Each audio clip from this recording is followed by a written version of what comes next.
Oh, let's see. Yeah, okay, it's working. I'm going to make a video here about replacing this interior door latch on my 2000 Avalon.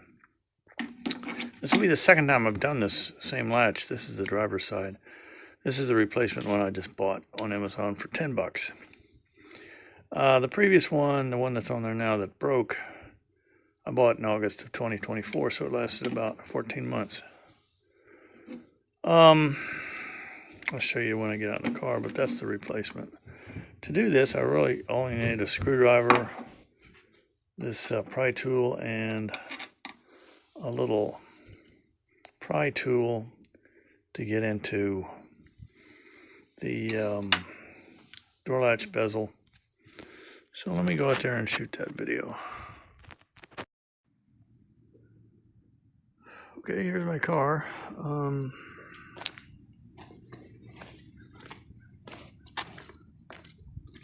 Here's the broken latch. I'll show it to you here in a second.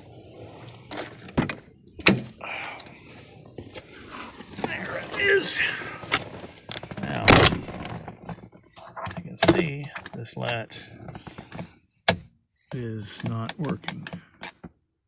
Something inside of it broke. The door lock works, but the latch itself does not. There are two cables. One cable goes from the door lock down to the door lock actuator, and the other one goes from this latch, runs over here somewhere and connects to this door assembly, so that when you pull it, the cable pulls and it pops the car door open so you can get out. Well, in order to get out of this car now, I have to put the key in it, roll the window down, reach outside, open the handle, open the door from the outside, and then, close the window and lock the car. It can be done, but it's annoying. So what I'm going to do is show you the process to take this door panel off, take that out, put the new one in. Okay, you see that little hatch? This little hatch right here. Where did it go? Oh, there it is. Well, you have to open that up. Thus, you have this thing. Put it in like this, and it pops open. Now, you can, of course, pop it open with a screwdriver or a pick or something like that. But what'll happen is you'll end up tearing it off the hinges and break it. So it's easier to just, sorry, my finger got in the way. Use a little tool like this. It's got that little flat spoon-like flare at the end. Allows you to get into little tight places and pop the thing loose. Now the next thing you do is you pop this bezel out. I've already done it because I only have two hands. But you slide this under here like this and you pry it up and it goes pop. And then the whole thing comes out and it looks like this. And there's the interior. See that screw there? You're gonna have to take a big screwdriver and take that out because it holds the door panel on, along with some other screws, which I'll show you here in a second. Sorry, I hit the little button wrong. Once you take this out, and I'm not going to do it right now, but you get a pair of disconnect pliers or your fingers or whatever, and you pull this out. And this allows you to unhook this wiring harness from this switch box. And once you've done that, then this thing is separated and you just move it out of the way. Slight pause in the proceedings. There's one other tool you're going to need. Not necessarily a cordless screwdriver. I just happen to have one, so I'm using it. That, which is an 8mm socket. It can take many forms. It can be a socket that goes on a ratchet. There's going to be a socket that goes on one of these things with the little connectors. But you're going to need that to take 3 screws off at the bottom of the door panel. So I thought I'd throw that in there because it's raining and has been for 2 days, so I haven't been able to do my little project yet. Anyway. Okay, let's start at the bottom. The bottom in this case involves that. Let's see if my finger's in there. That's right there. That screw. There's another one right there. There's another one right there. Take all those out. Then I'm going to take that off so you can see it. And then I'm going to take that off right there.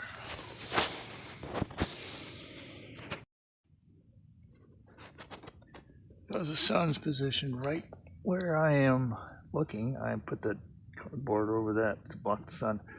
There's one of the screws. There's the other one. And the 3 on the bottom are gone. So next, I take this out. Well, I can't do it with one hand. I need to push it in, pull it out, then take that out too.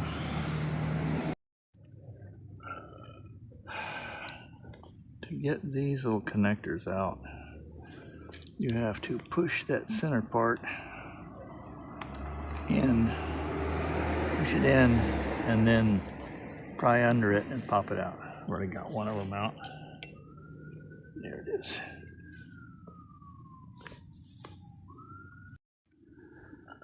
The story thus far at this point, this thing is now out of the car. Unplugging that was far more difficult than you would think. You can see it got a little chewed up, but not too bad. That's an old connector. It didn't want to come off, but with a judicious application of force, it will. So there it is. All the screws and bolts are out. I'm going to take this trim panel off. I don't know if I can do it one-handed, but what you do is you slide this back, and then or slide it forward. One of the two, can't remember. And then you pull up. This has got a little hook behind it holding it on. This has got 2 hooks at the back. So you slide it forward and it'll pop out. You have to open this to get it to work. So it's going to take 2 hands. And the only thing else holding this on is that screw, which I'll take out last. Here's what it looks like when you get it off. There's the trim piece. There's the back of the trim piece. There's just this one hook that hooks in here.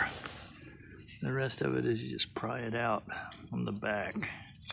So it pries out like this. And then it comes off. Managed to get this off without breaking it. Woo. Usually they break like right there. But not this time. So the last thing to do is take that screw out. It looks like this. Notice the plastic sheet's already down. Those little push pins I was showing you earlier, they fit into that right there. Another one down here, this one white. You really want those push pins to work, because if you don't, then this whole thing flexes out when you try to open your door. Another tool you're going to need, a pair of pliers. I have many. This is just the first one I grabbed. You got to reach in there. Use the pliers to pop those 2 little clips out. You get it there. Just they go there and there. What broke on this was there's a plastic piece that used to stick out right there. And now it's not because it's broken. And you're left with these 2 little wire dangly things. I want to do it in a piece. Here's the new one. See that little stud looking thing sticking up. That's where it broke off. That's why the latch broke. I just had to put it all back together now. Okay, that's what it looks like when you're done. Put all this stuff back on there, and it should work fine. Worked when I tested it. Oh, here's a tip for you. Roll this window down before you start this job, because if the window's rolled up, you can't get the trim piece or the interior piece off. It sticks on the window.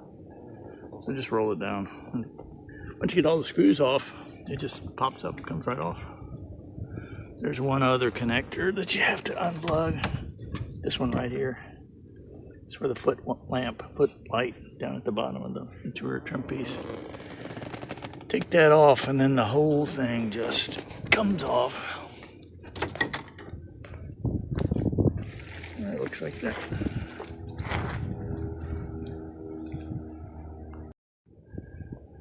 One other tip. See this? That's the back side of your outside rear view mirror. That's the 3 bolts that hold the outside mirror on. There's supposed to be a plastic trim piece right here to cover that. Mine's been gone for years. I don't even know where it is. Haven't missed it. But if you still have one, you got to take this off too. It just pops out. There's a compression clip right here that holds it on. You just get under it with a pry tool and pop it out and lift it up. If you don't take that out, you will not be able to get this back in. I think that's how I broke it, which is why I don't have one. Because, yeah, anyway, it's a 25-year-old car. I'm not worried about it too much. Same way as I'm not worried about this knob missing on my climate control media system that broke off somewhere along the trail.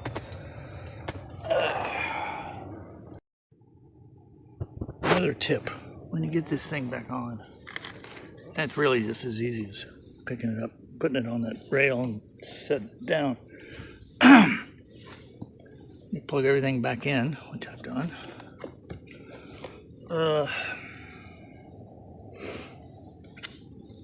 Match up the holes when you install it, and don't tighten them all down at once. Get them in there started, and then you'll have like wiggle room. You can move it around a little bit to make sure all the holes line up. So don't just, screw them down tight, one right after the other. Get them in there a little loose, and then tighten them all up once they're started. When you install these push pins, they should look like this. That way, pushing it into the hole with the head out, so this can grip the sides of this thing and go in here. Push, push, push, push, snap. It holds it on, see? Okay, everything's put back together.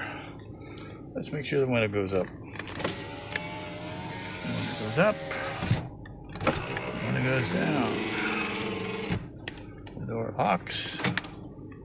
The door unlocks. Or that's lock. That's unlock. See, the door opens. The door opens. The door shuts. The door is locked. The door is locked. Okay, everything's finished. That's how you do it. Hope this helps somebody.